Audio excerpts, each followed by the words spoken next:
My buddy was taking it, and so I asked him about it, and he was like, get this kind, get a lower dose. What are we, tell them what you're talking about. 7-0. 7-0. It's like 7-hydroxymetragenine or something like that, and it's the alkaloid that's in kratom that fucking makes you feel like you're on an opiate.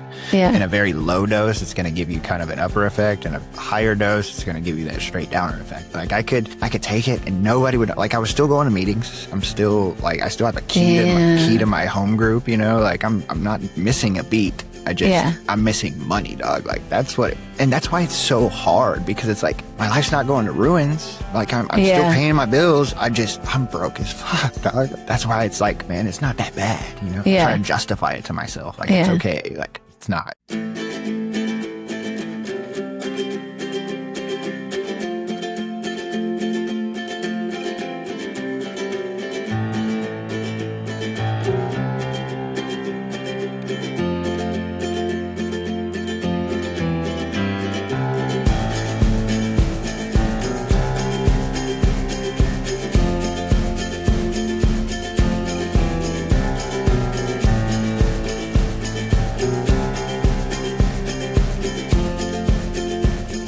Okay, now we're recording.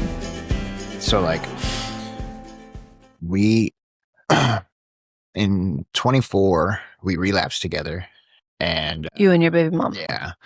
And we got to where we were like stealing from fucking Targets.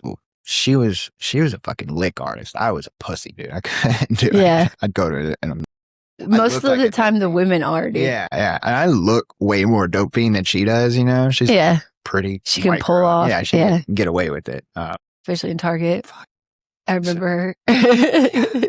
So, like, we're up in Allen. My buddy Mike had just called me saying, like, bro, you're riding around with your kid in the car and you're fucking up. Like, you need to get help, dude. Like, hitting licks with your baby in the car. Yeah, like shooting fucking fentanyl with the kid in the backseat, you know? Yeah. And like she was okay, you know, like okay, but I gave her baths, I fed her, made sure she had diapers, like everything was towards her. Seemingly like, okay. We didn't give a shit. We weren't eating. Only thing we were worried about was the dope. Yeah. And pulled over to do a shot and like try to get somebody to fill up our gas tank up in Allen at a racetrack. And we get pulled over and try to hide it. Like it was in my lap, and I like throw it under and I try to push it into the crack of the seat. And he's like, hey, it says you have no insurance. And then he looks over, sees baby mama just like already on a hard nod. And I'm like, I'm fine. And I have a good license. Like there's nothing on it, but like the tags are out. There's no insurance. So he's like, can you step out of the car? Because it was like me mugging her. And I step out and there's a blue, one of those fucking fake M30s or whatever, and underneath my butt. And he's like, put your hands behind your back. Damn, man. And so I go to Collin County. I spent 6 months in there, and I joined this like CPS thing. It was like a drug court program, basically, kind of like 4C or Stacks or whatever, but in Collin County. And it was for CPS. It wasn't like necessarily for my charges. My charges, I got, I took 6 months state jail. I signed at 175, so they let me go from Collin County. Okay. Good time. Yeah. Did your time there? Exactly. You lucky motherfucker. Because Collin County ain't that bad. No. They had pouches in there too, so I was fucking nicotined out. Shut up. When did that start? They didn't have this when I was there. I think it was early 24 or like late 23. Because, you know, Dallas County, they're like, we're going to make this as miserable as possible. Like, they don't have coffee. Fucking, like, you can't get pictures anymore. Dude. Like, you can't have books. Like, but they do have the tablet, you know. But I'm just like, I remember coming off dope, withdrawing and loose terror. And, like, after that fucking week of just sleep, like maybe getting up for a shower, like that cup of coffee, bro. That cup of Joe. That's all you like, it would just fucking be like, all right, you're alive. Like, you can do this. Dude, like they were on it when it came to the coffee up in Collin. I never remember, dude. Coffee packages, baby. Yeah, the regular crappy like jailhouse, and they got the Folgers and they got the Bustelo. Bustelo, yeah. They were on it. That Folgers, I was like, this shit got crystals in it, dog.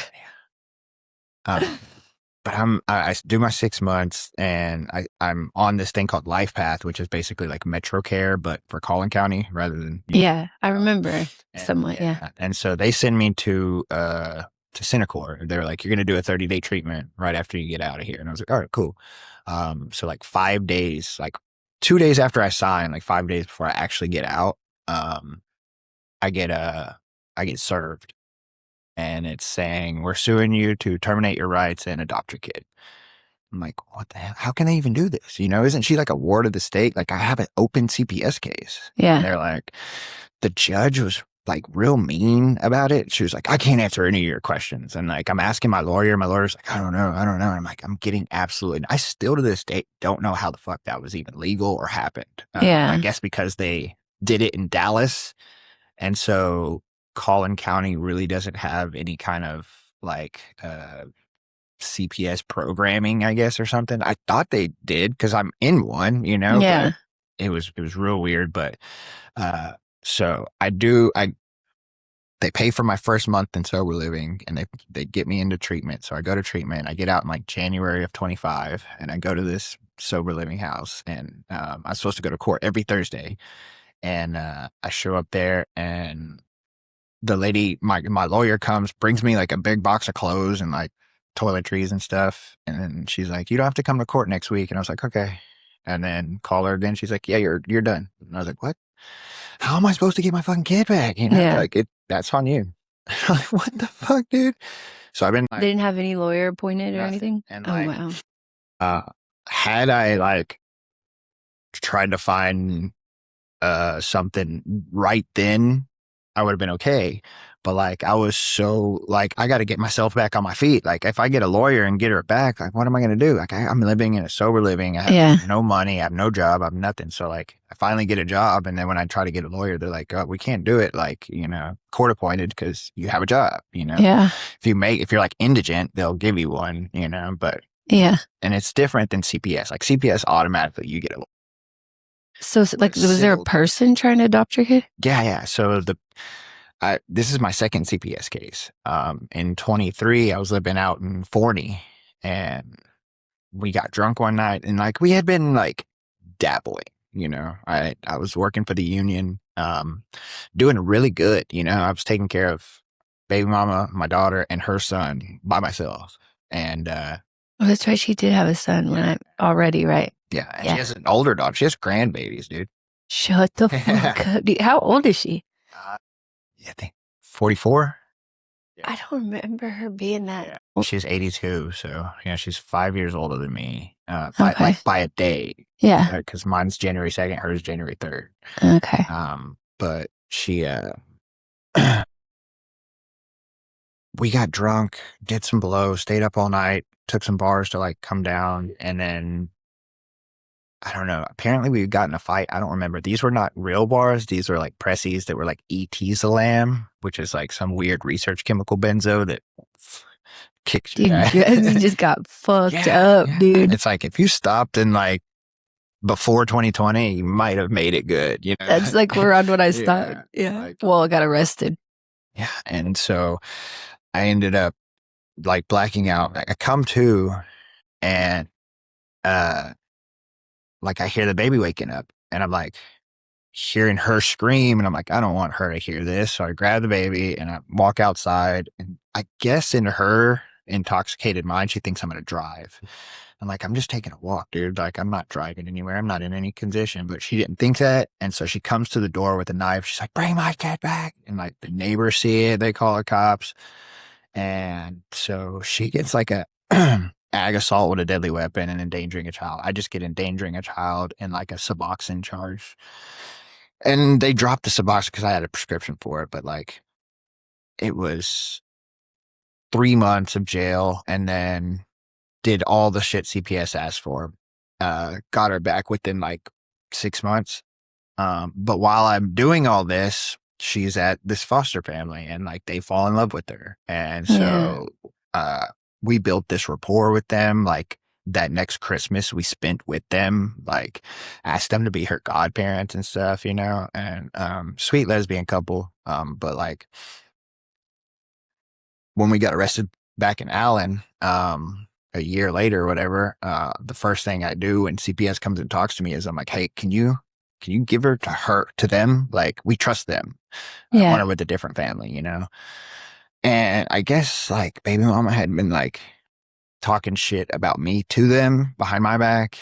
And so like between that and then what I said to them when I first got arrested, like you know, they let you write down numbers. One of their numbers I wrote down was one of the fosters. And, I was like, hey, this is what happened.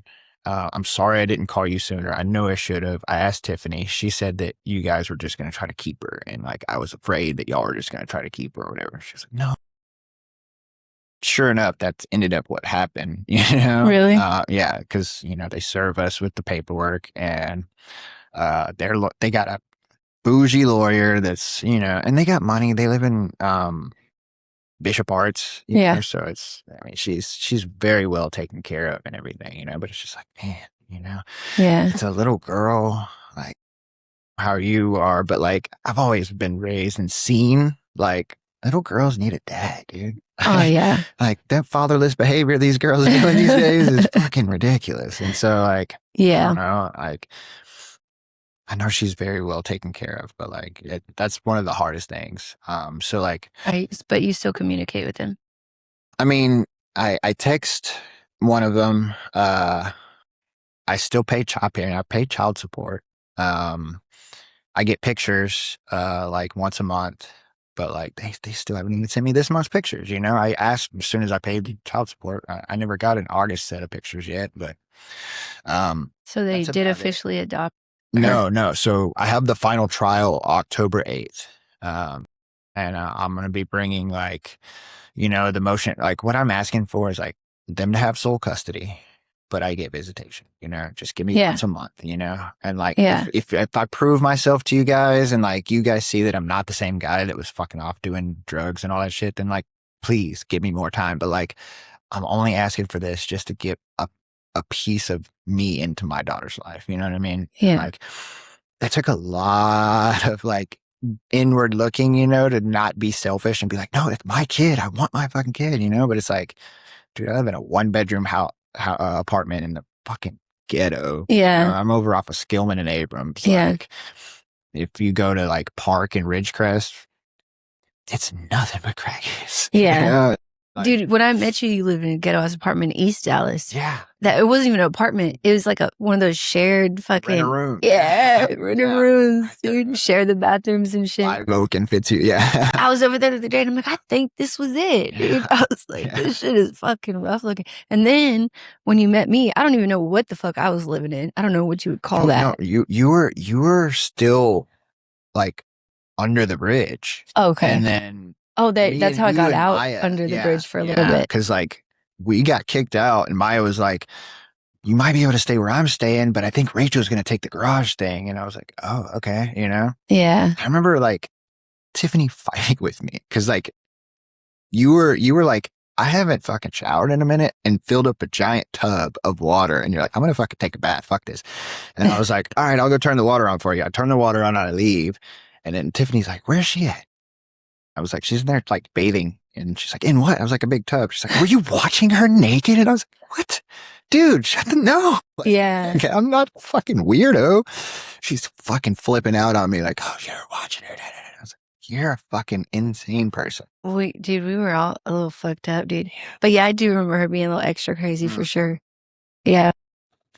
So I fast forward, I guess. I'm going through this crazy tooth pain. I just like I was with like the perfect girl and like cheated on her with like this little alt girl who's like a little different, you know, but it's like all I've known my whole life is fucking toxicity. Yeah. You know, so it's comfortable. But like, this perfect girl is like, I don't know, I'm kind of scared of this. I know exactly what you mean.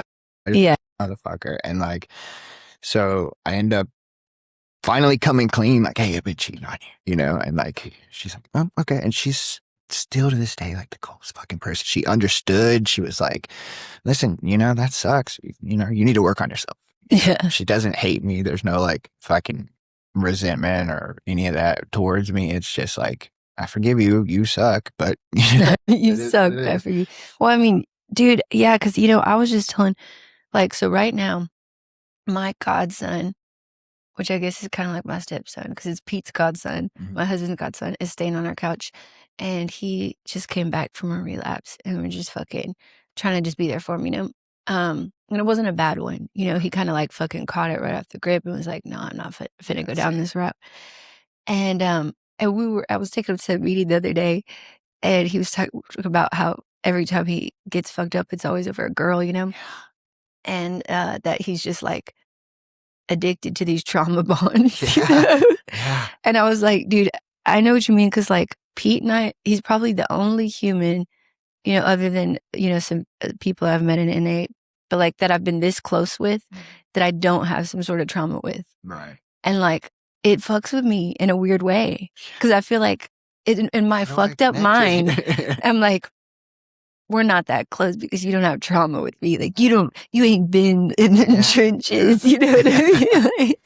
And like it's all healthy and shit. I'm just like, I'm like trying to figure out what the fuck's wrong with it. It's like, it's healthy, dude. It's what's wrong with it for me. Yeah. It takes like me going back out to fucking realize these stupid things, Yeah. But yeah, dude, I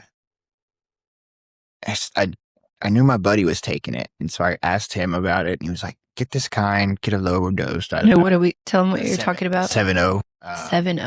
It's like 7-hydroxymetragenine or something like that, and it's the alkaloid that's in kratom that fucking makes you feel like you're on an opiate. Yeah. In a very low dose, it's going to give you kind of an upper effect, and a higher dose, it's going to give you that straight downer effect. Like I could take it and nobody would, like, I was still going to meetings. I'm still like, I still have a key to my home group, like I'm not missing a beat. I'm missing money, dog. Like that's why it's so hard, because it's like, my life's not going to ruins. Like I'm still paying my bills. I'm broke as fuck, dog. And that's why it's like, oh man, it's not that bad, I try to justify it to myself. Like it's okay. Like it's not, cause as soon as I stopped taking it, I'm like, holy shit, I'm fucking heroin withdrawing again, Yeah. Like, what is this nonsense? So I did it for like a week. I tried to get off. I went to the doctor. I get subs for a week, and then they're going to give me the Sublocade shot, right? Come to find out, I really don't have insurance. And so they're like, yeah, this shot's going to cost you $2,000. And I was like, oh, okay. X-nay on that. So I just keep taking it, and with that mindset of like, oh, I'm taking this, I'm still doing everything right. I'm cooking and booking. Like I got a job and an apartment, so I'm good. And I still want to change the way I feel, because I'm like, this isn't real drugs. Like I'm not really changing the way I feel. Yeah. And so I end up going to one of the little gas stations that have buttons in the back. You know? I'm gonna go mash some buttons. Yeah. 20. You just like, what other shit can I get into? Dude, it's like less deadly than this fentanyl nonsense, But I'm back there, and like this black dude's right there, and he's like, say, bro, you need some gas, dog? And I was like, trying to be funny, and I was like, nah, dude, all I smoke is crack. And he's like, I got that too. And I was like, fuck it, let's go. I'll take some crack. You don't say. So like I fucking ended up smelling crack like 10, 15 times. I don't know. Like I would get a little dime bag and fucking smoke after work and shit. And damn, dude. Yeah. And I had been struggling, like money, and then the stress of like baby mama's on it too. My best friend Jeff's on it. And then now they're hanging out, getting fucked up together, and like calling me when they're fighting, like trying to bring me into their drama. And I'm like, I don't want anything to do with that. Like I'm already fucking like not feeling good about this fucking relapse. Like fuck. And my baby mom was like, I'm going to tell everybody that you're on 7 and you smoke crack and da-da-da. And I was like, you know what?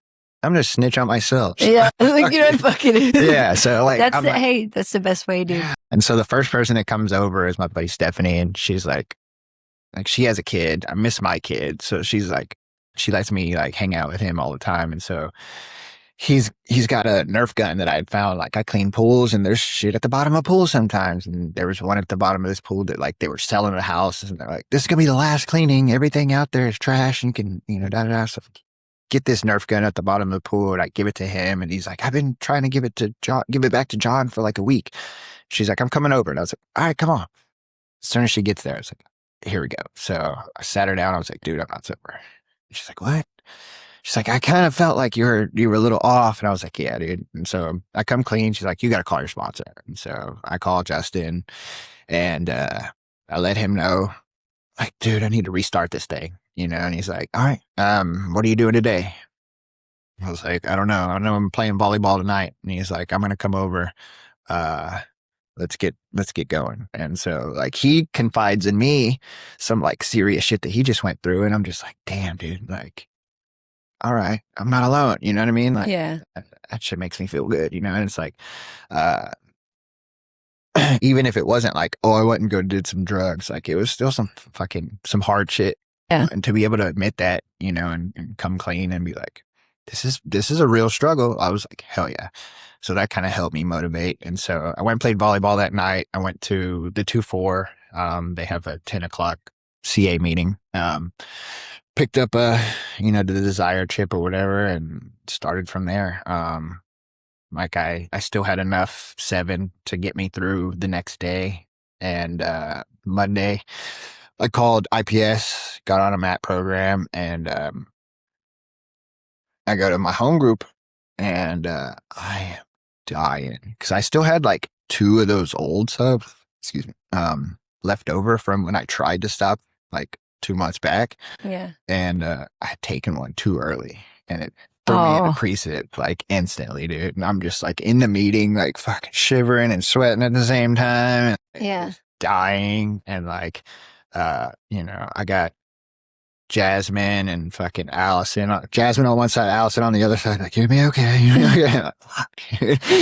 Like, it was fucking rough. But yeah, it's like when those things happen, like you get this guilt and the shame. And you're like, I don't want anybody to know. Da, da, da. But like as soon as I came out with it, like everybody in the fucking room comes up and hugs. Like, yeah, you're okay. Thank God you didn't fucking die.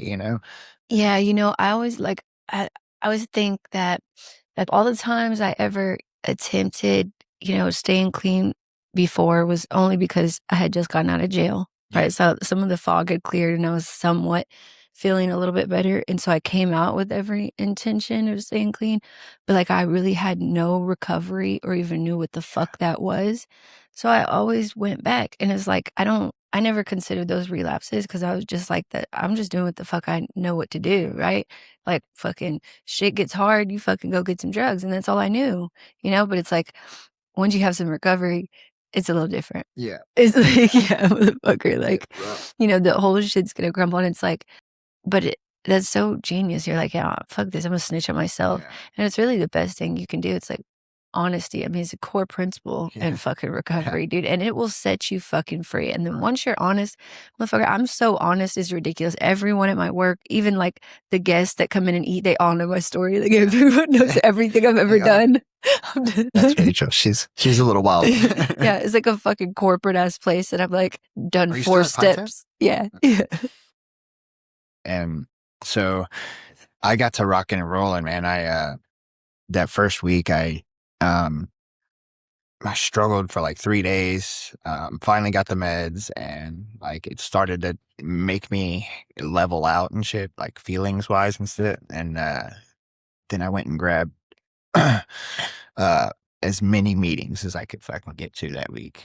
And I'm just trying to make sure that like nothing is different, except for the honesty part. Like I just want to be as open and honest. I wanted to not be like this guy who's holding back. Like, yeah, like I got it all together. I'm doing great. I'm like king of recovery. And like, I get random people that I don't even know hit me up. Hey, do you run sobriety like events and stuff? And I was like, no, I just go to a lot of them, but yeah, how am I going to look to the guy who's like, yeah, come to this event. And I'm over there like sneaking 7 in the background, smoked crack that morning and just took enough to fucking calm down and not look like I fucking was on crack this morning. but it's been a crazy, I don't know, I guess almost 2 weeks now. Yeah. And I 2 years, dude. Yeah. And that's another thing that's like really hard is like trying to admit that when you're like, everybody's so proud. You got 2 years, hell yeah. And it's like, no, I don't. No, I don't. No, I. Yeah, but I'd rather have fucking 2 weeks and fucking like, continuing on saying I got these years, but really I'm living miserable as fuck inside. Cause dude, for me, it's like, I gotta equate those to relapses now. It's like when I'm fucking suffering inside, I'm like, dude, fucking go get help now. Yeah. Before fucking it turns bad. And this is a miracle one too, dude. I have never relapsed and like not lost everything. Yeah. Like, and this is the only second time that I've relapsed and didn't go to fucking jail. Like, hell yeah. when I met you, I put myself into treatment and like I stayed sober for like 3 years afterward. I mean, sober-ish. Like I would dabble in like alcohol and Xanax every now and then, but like I was on Suboxone the entire time, but like, Yeah. I wasn't shooting heroin and I didn't shoot meth. So I was like, oh, I'm good. Yeah. Lived in Oxford for like a year. I had my kid, like got my own apartment, lived there for a year, and then moved to Forney, lived there for like 11 months before I got arrested. And so, I mean, I was doing the things, Yeah. It was just, I wasn't working a program. I didn't have that actual connection to God, and like, I tried to justify it because I was going to church every Sunday, and I was like, why is this not right? It's like, because I'm not doing the work on myself. Yeah. I can sit there and talk to God and like be around godly people, but like if I'm not doing the inner work, I'm not fucking actually holding hands with the guy. Yeah. And so That's definitely 100% true. that's where the steps came in for me. It's like I can't do it on church alone. I can't do it on my own. I have to have these steps that take me and put my hand in God's hand. Yeah. And like the people around me are the best people, Yeah. I know it's cliche and like a lot of people probably say it, but like the opposite of addiction isn't necessarily sobriety. It's fucking connection. Yeah. It's like when I got arrested in 24, only people I'm calling are people from the program. Only people putting money on my books are people from the program. And yeah, dude, my friend Matthew Handy always says, he's like, it's not just like the opposite of addiction is connection. Cause like low key, even in our addiction, like we had some fucking connections with people, right? But it's like about the quality of connection, right? Yes. Of like the people that are in your lives. And like, I found that quality that I couldn't get from like my family. Yeah. Right. Or like people who didn't understand me in those fucking rooms, dude. Like, and like to someone like, and this sounds cliche, but it's like really about finding your people and finding your tribe because really we're low key still wired like that primally. Yeah. You know what I mean? Like we need a tribe of people to get us through. Like, why the fuck do you think that they started doing that in the first place? Survival, motherfucker. They're like, you're only who you are because of the people that are around you. Thank God. Yeah. Thank That's God. real shit. Thank you. Like, I know that is a fact. Yeah. When I got out of Cinecor in 25, I was gung ho. I was like, I'm going to do this thing. I'm living in a like big book based sober living called Cardinal House. Shout out Josh George. But yeah, it's a nice, pretty bougie, like $1,000 a month. Like, you're fucking, and I'm, a pool boy. I'm having to pay for this by myself, Yeah. like I'm doing the thing. The whole time I'm lying about what step I'm on, I was there for about 9 months and, they kind of expect you within like your first 90 days to get through at least your fourth step and your fifth step and be trying to work on some amends or something. Right. And like I had written out all my fucking resentments, but I hadn't done my fourth column. I hadn't done my fear list. I hadn't done my sex inventory. And like, it was getting to that point where they're like, what are you doing? And I'm like, okay, I finished. And like they all knew my sponsor. So I was like, oh, if I say that, they're not going to call it Justin. Like they know that I'm not going to bullshit about Justin, but like I did, And like my buddy Sam, God rest his soul, he he was my sponsor in the run before my last arrest. And he picked up 4 years. And I went to go see him at birthday night or whatever. And I'm with a guy that he used to work with, and he lives at the same house that I live at. And he's like, hey, Will, get on John's ass. He's got a year sober and he's fucking still on step 4. And he's like, wait, what? You told the house you're on 8 and 9, you know? And I was like, you know? He's like, don't worry, bro. I'm not going to fucking out you, you know? And the best thing that he could have done, he did. Like, all the managers and owners of the sober living come to the house for a meeting, and we do this thing called accountability. It's kind of like in Safe P or Center or Boom or whatever, where you're like, let me hold my peer. I see that you're doing this. Let me hold you accountable. Yeah. Like, ours was like, when you blank, I feel fear, something and something. And so like he was like, when you lie about what step you're on, and I was like, fuck. So I'm outed, you know? And so they call me into the room and they're like, what's the deal? And I, you know, lay it out for them. And they're like, all right, well, you got this weekend. If you don't finish this freaking step work and at least be on 6 and 7, like, we're gonna kick you out.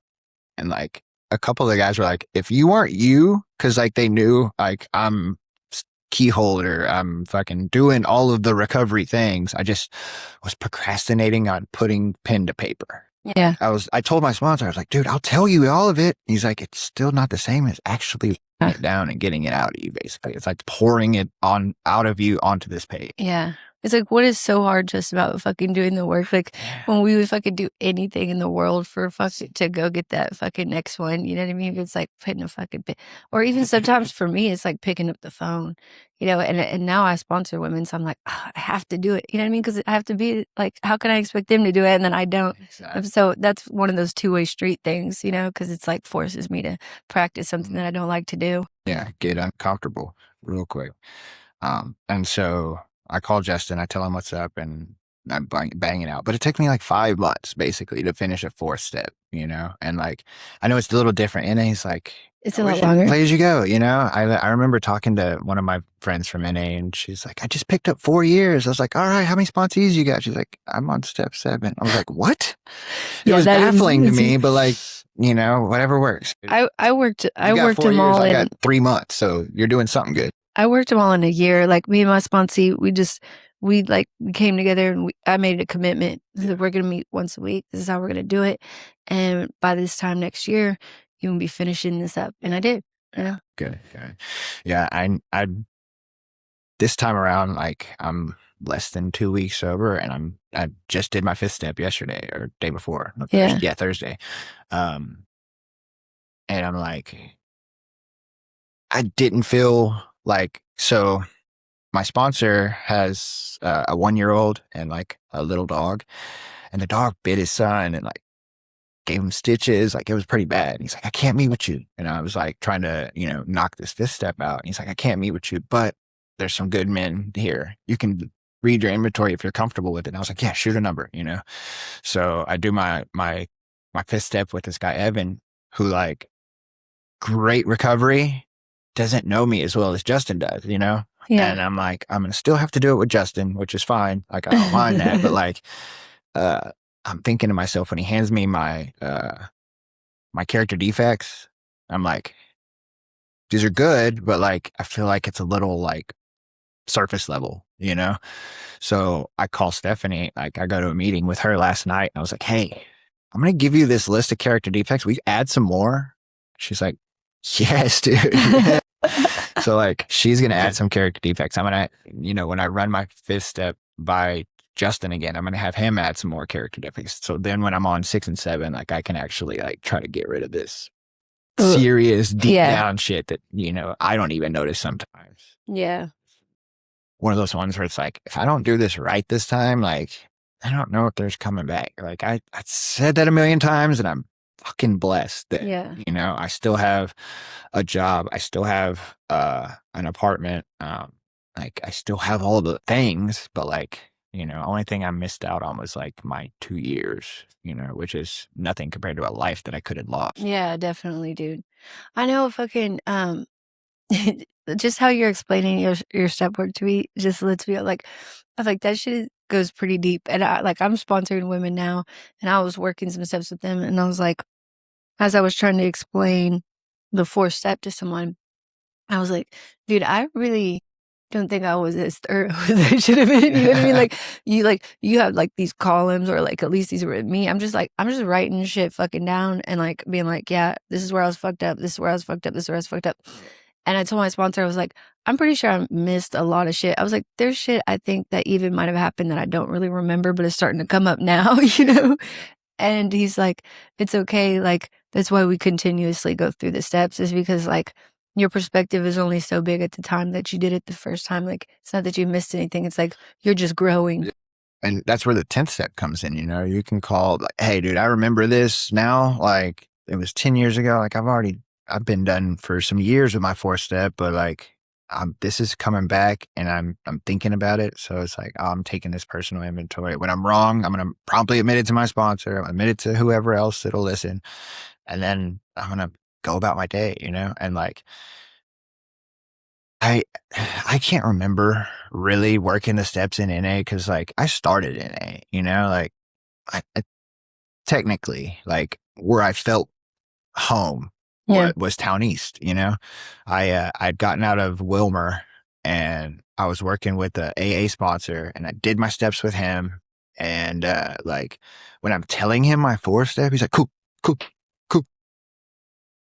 You're just kind of going through the motions. Yeah. He was an older guy, and he was an alcoholic who did blow. And I was like, well, I did a lot of blow. So yeah, this is cool. And I just really liked that he said God a lot, and that's where it like connected with me. And I was like, I don't like this higher power stuff. I want it to be God. And so when he said God, I was like, all right, I'm working with him. But like, I'm on stat court, I just gotten out of Wilmer, and I have to go to a meeting every single day. And I'm like, his group only has one meeting a week. What the fuck am I going to do in the meantime? Like, I was living at the sober livings that are like cheaper than Oxford, that are like in the Cassview area, that I know, by the old Scorpion. I don't know. I've never lived in sober living, but I've had some sponsees that lived over there, so I know where you're talking about. There's like 6 of them. Jay's lived there. I lived there. They're like at Oxford, it was like $100 a week or 120, and like this one was like 80. And they use that Broken Chains NA that used to be right there on Ferguson as their like home group for everybody, and that's the church that like. Is it still there? Yeah, that church is still there. I don't know if the NA group's That's still what I'm saying. Is that Yeah. I don't think it is. I don't know. Or I mean, I haven't heard of it. Upset, but I remember like everybody that was living there and that was in Stacks was like, just go to Town East. And I was like, all right, bet. And like, I'm having a bunch of people come up and hug me, and like there was way hotter girls in there. Oh my God, this is where I'm gonna live, dog. Hell yeah. And I got with this guy named Mark, and I did the steps with him, and it took me a minute, but it was like Mark Gross. Okay, different guy. He's like super like Christ-based recovery now. Like, he was running the Celebrate Recovery at the Lake Point over behind the mall. And then I don't know, like, funny how God works. I relapsed, went to the 2-year Centacor, came out, and I'm living in Louisville. And he was leaving Lake Louisville one weekend, and I see him, and I was like, dude, I don't have a sponsor. I'd like to work with you, And I was like, you still going to Town East? And he's like, I don't do NA anymore. He's like, I'm doing AA now. And he's like, it's a little bit more God and this, that, the third, or whatever. And so I was like, all right, cool. Like, I had kind of had that thought in my mind too. Because one of my weaknesses besides the drugs and alcohol is like women, and like I go to these. It's like a lot of men say you're not alone, dude. I'm chasing these girls, and I'm like, I want to actually chase this recovery. Yeah. And so I started working with him, but like I never really finished the steps again. And I just was kind of living off of Oxford sobriety or living off of the fact that I had a kid sobriety. Yeah. Let me actually work a program and do this thing. It took me losing my kid for me to actually like, okay, I'm going to go gung ho on this. Yeah. Every time that I end up going back out, it's because I get heartbroken, you know? And this last one, like I was dealing with the heartbreak and thinking that I was going to make it and I was going to be okay with it, you know? And then the toothache happened and it was like, I have fucked up teeth, but like none of them have really hurt that bad. This was excruciating. And I was like, on top of all the extra bullshit I'm going through, I need to do something. Yeah. And it wasn't smart, but it was what I did, you know? But like, it's cool. Like my friends, as soon as I tell them what happened, like Stephanie goes, all right, here you go. She's like on it, handing me numbers for IPS. She's handing me numbers for the like Texas A&M College of Dentistry. Like, let's get your teeth pulled out. So just in case you go through this pain again, you're not fucking going to use that, you know? So yeah, it's cool to have like a crew of people. Yeah, it is. That's what I was saying. Like, or when you were talking about earlier, I'm like, yeah, like I have such a repertoire of friends. You know what I mean? Like, and that's one of the things is like we were just really strengthen our diversity. You know what I mean? Because like my sponsor, he's like a father to me. Yeah. You know, and then there's another lady who's like she comes to NA, but she's also like super strong in her faith. I had her on not that long ago, and I was like, man, I feel like I just wanted to talk to her, you know, and like kind of see how I can strengthen, you know, like deepen that connection. Cause I feel like in my recovery, it's going good, but that's probably what I'm lacking the most. Yeah. And that is kind of the thing about NA because we're like, but I love how you put that about like how the steps help you like, you know, like hold hands with that power, you know? Cause I think a lot of people miss that part of it, you know? And God's like really anonymous in a God-given program. I've been trying to do this thing since 2012, right? Like I like being in the rooms and trying to do some sort of recovery program since 2012. I'm just now getting, 2 weeks, I'm in my life, 2 years, 100%, absolutely nothing is the longest I've ever done. You know what I mean? So, the fact that like I have to have this step one experience. And since 2012, I just now realized that like my step one experience is the fact that like without some form of shield, I'm always going to return to dope. Like no matter what. Yeah. Left to my own devices, I'm going to dope. Yeah. Dope is where I'm comfortable. Dope is what I want to do. And to have that shield, and that shield to me is my sponsor telling me what to do. I follow some suggestions, and then I put my hand in God's hand, and man, it works. Yeah, there's evidence. Yeah. I mean, every one of my friends is living proof. Exactly. It's crazy. It's like I'm sitting in a house with you where you're doing a fucking podcast, and like I can remember us being in a fucking shack in the back of a fucking house, like shooting meth, fucking shooting heroin. Fucking degradation, fucking raw dog, dead spirit, fucking insane mental faculties. You know what I mean? Mental faculties were sharply affected. Yeah, very much so. Fucking, yeah. I think of that too. Like, bro, whatever. I've been in this house now for over 2 years. I've been clean for almost 7 now, some of which I was locked up for, I've only really been in recovery for 3 years because a couple of those years after, like, my higher power was the state of Texas. And then it was my children because I got custody of them back. And it was like, can't let them down. And then, the color line. And then when I got off of that, I was just like, I don't know what it was because I didn't have the desire to use. Like, my life was actually going pretty decent, but like something spoke to me and said, "Baby, you better fucking go get help." Yeah. And so that's when I walked into NA, and I already had like 3 years clean, 2 of which were locked up. Right. Yeah, it's crazy. Like you're working with JT. Like when I walked into Town East, like there were some heavy hitters that like are still there today. Right? Yeah. At least still sober today. JT was one of them. Benito was one of them. Yesenia, Jaden's girlfriend. Yeah. Like, she was there. Little David King, like these were the people that like I looked up to when I first came in there. And like some of them have went back out, came back, some of them have like thugged it this entire time, so it's cool to see. Yeah. The one thing I love about JT is like, one, the motherfucker knows the steps, right? So like I felt, and I would hear that because I came in the rooms for 6 months and before I did any work, Right. you know what I mean? And I was just like, I just know for some reason that this guy is going to be able to like get through to me. Yeah. You know what I mean? I'm willing to listen to him.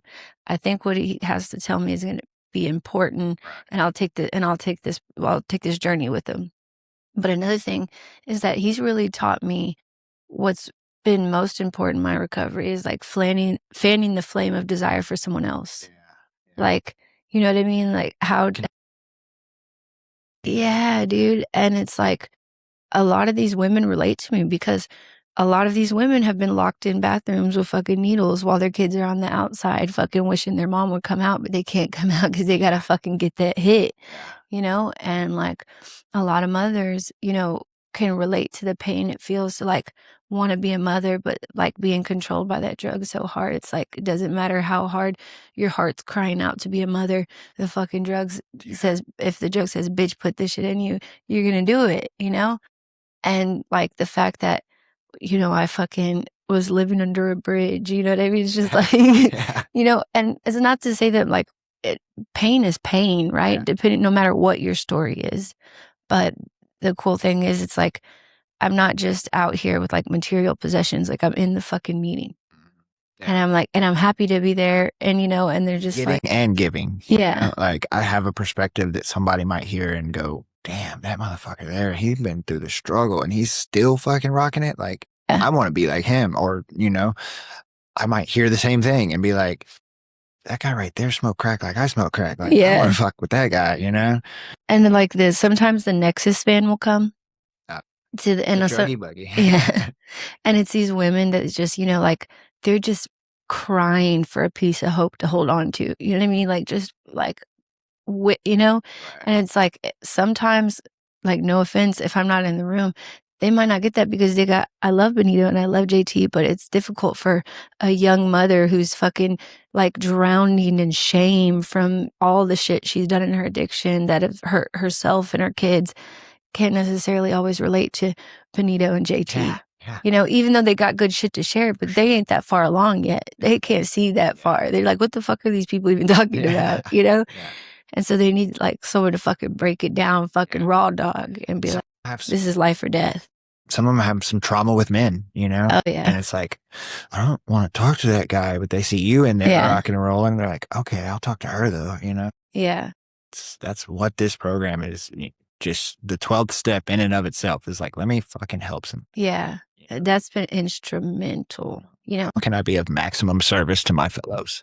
And it's like, and it really does. It serves you too, because I fucking, sometimes when I take these daily inventories and I go throughout my day, it's like, I'm not just looking for, I'm looking for the good parts of the day too. You know what I mean? Like, what was the best part of the day? And like, it's always like when I was like fucking immersed with someone else, like in conversation or like taking them to go do something.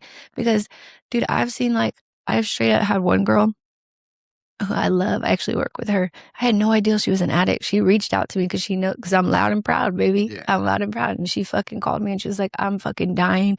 I'm a few days clean. What the fuck do I do? And I was like, well, you don't have to do it alone.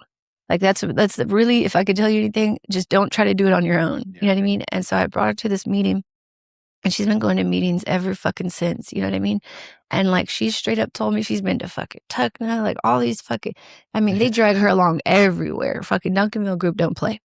And she like came up to me crying and she was like, you don't understand.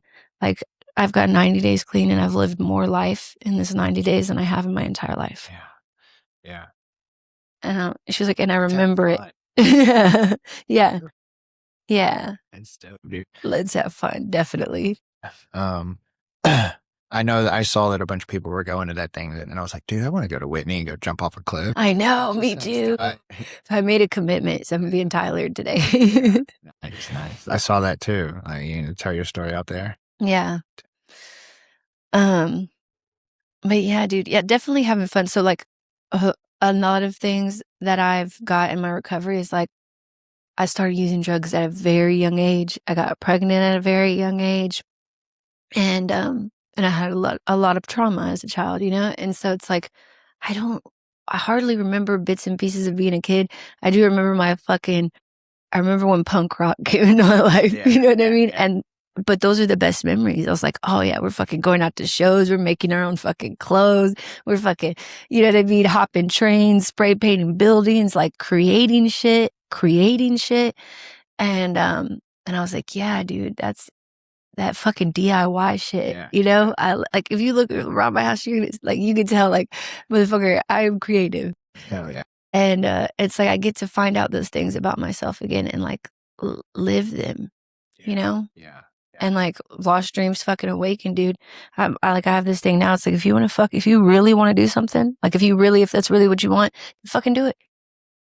Then do it. And it's really sad that like some of the people that we've like lost to this shit or that are still in this shit are some of the most talented. I know, dude. You know, like I don't know if you knew Maya, he was like a vocalist and he could roar, dude. Like he was really.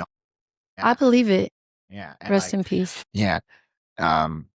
His buddy Jake. That's how I met Maya, was through Jake. So I was friends with Jake. He introduced me to like Maya and like this kid Justin, and like they were all playing in a band together called like Stillborn Faith, but it was like heavy duty, like Lamb of God and Cradle of Filth mixed. I low-key actually did not know that about him. Yeah, I met him like he was my neighbor. Yeah, that's when I first met him, and he fucking fixed computers. Yeah, Tradewind, dude. Yeah. And fucking him and Joseph fucking clicked, and he was just I met Joe. Yeah. Like he's like, I'm gonna get some dope. This guy Joe's got some really fire stuff. I was like, okay, cool. So like, it was fucked up. I think Joe was probably the first one to ever give him heroin. Yeah, I believe it because I was. He's on hydros. Yeah. My dad got fucking 120 tens a month, and he'd hit me up every single month. Hey, bro, how many you got? How many can you sell me? And I'm like, I got you, bro. And so when I started doing them, like my opiate journey was like weird because I had a bunch of friends that were doing opiates, but like I was opiate naive, and like I could take half of a fucking Norco and be like, like it was too much for me. I was a Bartard. I was like, I want my Xanax. Yeah. I got my heart broken. I started relapsing, but like she could tell if I was on blow because like my mouth is all gay. She could tell if I was on bars because I'm all. Bleh. She couldn't tell if I was on pain pills, and I started like extra low. I was getting Tylenol 4s from this homie of my mom before she passed, and he used to call them, I got them hydrocortisones. That's not what it is, but okay, I got you, bro. I'll take it. Yeah. So I started with Tylenol 4s, bumped my way up to regular hydros, then perks, and then I was like, fuck. I called Maya. I'm like, Maya, what are you doing, bro? He's like, heroin. I was like, all right, bet. So I started doing it with him, you know, and like he was a big guy, so he couldn't really bang, and so like, me and him just would sit there and do cheese. Yeah, and it turned into like I got $30 worth of dope in my nose. I don't feel anything, and I can't breathe. Like this fucking sucks. And I watched a few people shoot before, and I kind of just was like, fuck it, let me try this. Did it. My dad was in a rehab, like a physical rehab. He had a stroke, and he's like trying to get his movement back, and they all love me up there. So like they set a cot up, and like I'm homeless. I'm a fucking hood rat, and I'm sleeping in my car for the most part, but like I'd go sleep in my dad's rehab facility, and like all the little black nurses, come on baby, we're gonna feed you, you're gonna do good. I got a job there. It lasted like a month because I was fucking shooting heroin, but like I remember being in that bathroom, and that was the first time I ever like shot myself up with heroin. I was terrified. I was like, I don't want to die. Do a little bit, and I was like, oh, okay, I can do this, you know. It was off to the races. I think it's a lot of people's like it's just off to the races as soon as you do it. Yeah. As soon as you do it, it's like, oh, I'll never do it. And and then it's a whole other fucking dragon, dude. Because it's like, not only are you addicted to the drug, but you're addicted to that needle, dude. Ritual. Yeah, the ritual, everything. Yes. Yeah, it's fucked up. It's sick and it's twisted and it's fucked up, dude. You know how many hours of my life I've wasted in bathrooms?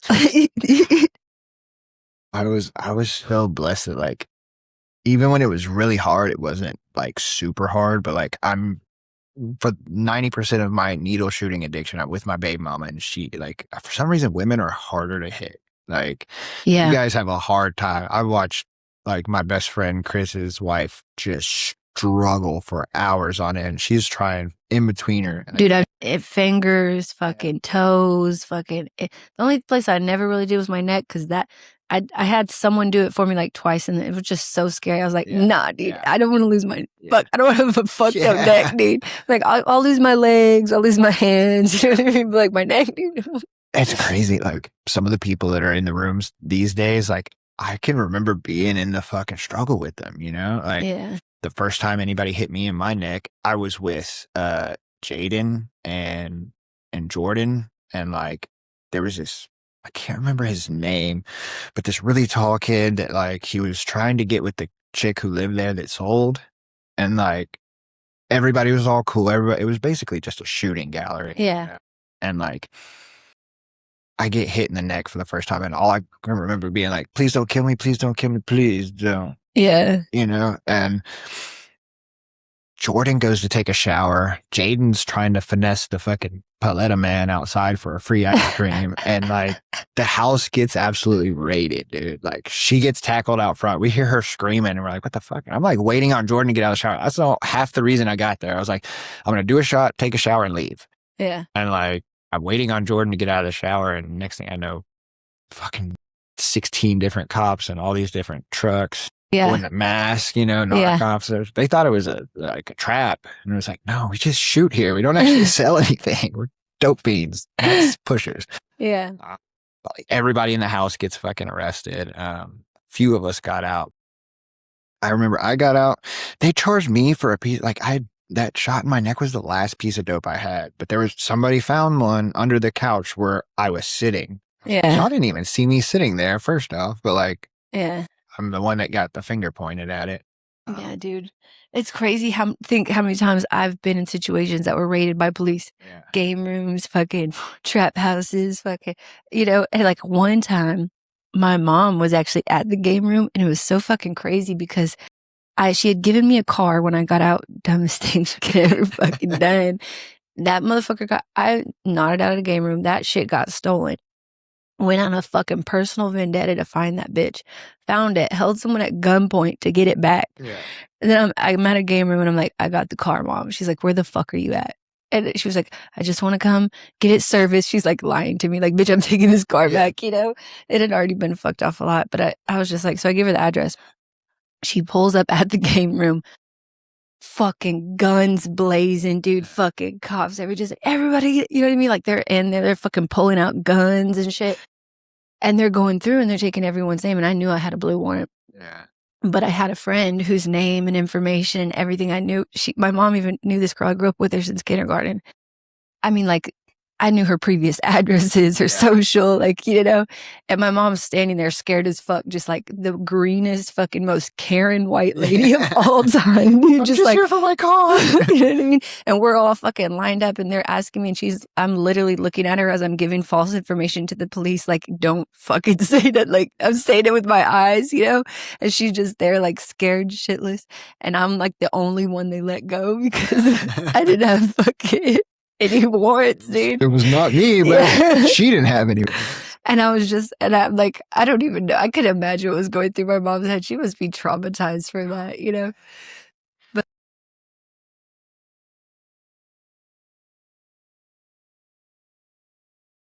yeah, I ended up failing at that. You know, I succeeded for enough times, and then I got arrested and fingerprints came back. Do you remember when Academy used to be Oshman's?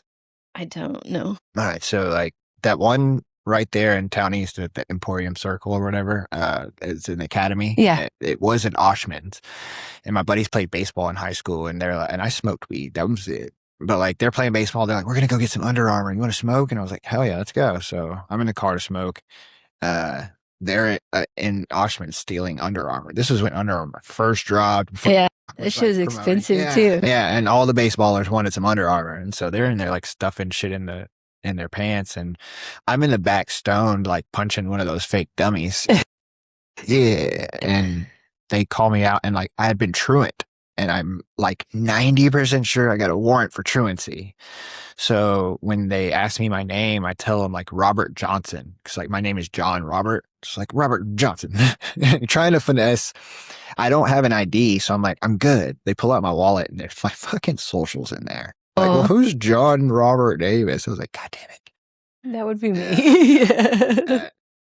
And then I get arrested with baby mama, and I know I have a warrant. And so I'm like, my name is Josh Smith. This was the same situation. Like my best friend growing up, not a person who does drugs or any kind of illegal activities or whatever. But I guess he had just gotten like pulled over because he got a motorcycle and went really fast, and they were like, so they had him in the system for that. And when I tell them my name, address, they were like, you got a warrant? They're like, no, they're like, so you're 5'7" with red hair? And I was like, fuck, not 5'7". My hair is not red. Yeah. Okay, so just a little heads up. We got about 2.5 minutes left before the video ends. So, well, it's crazy. You just get to talking and just. Do you know the third step prayer for AA? I don't know. Is it the same as NA? It's similar, but let's just pray this out if you want to. Okay, you want to hold hands? Sure. All right. So, God, take my will. No, that's NA. Yeah, like I know that one. All right. So, God, I offer myself to you to build with me and to do with me as you will. Relieve me of the bondage of self that I might better do your will. Take away my difficulties, that victory over them may bear witness to those that I will help with your power, your love, and your way of life. May I do your will always. Is it? We're not going to say amen? Amen. Okay. Yeah. NA, we're some simple motherfuckers. Yeah. So, many of us have said, take my will in my life, guide me in my recovery, and show me how to live today clean. That's it. Okay. Right on. So we'll go ahead and end this there, but I just want to say thank you so much for coming, dude. Yeah, dude. It's very good to see you. It's good for us to hear clean, because craziness. We really shouldn't be alive, dude. That's why this motherfucker is called 9 Lives Deep. Because low-key, I feel like I'm on my 9th life, baby, so I gotta make this one count. Gotta make this one the best one. Yeah. But right on, dude. All right. We're out of here. Signing off.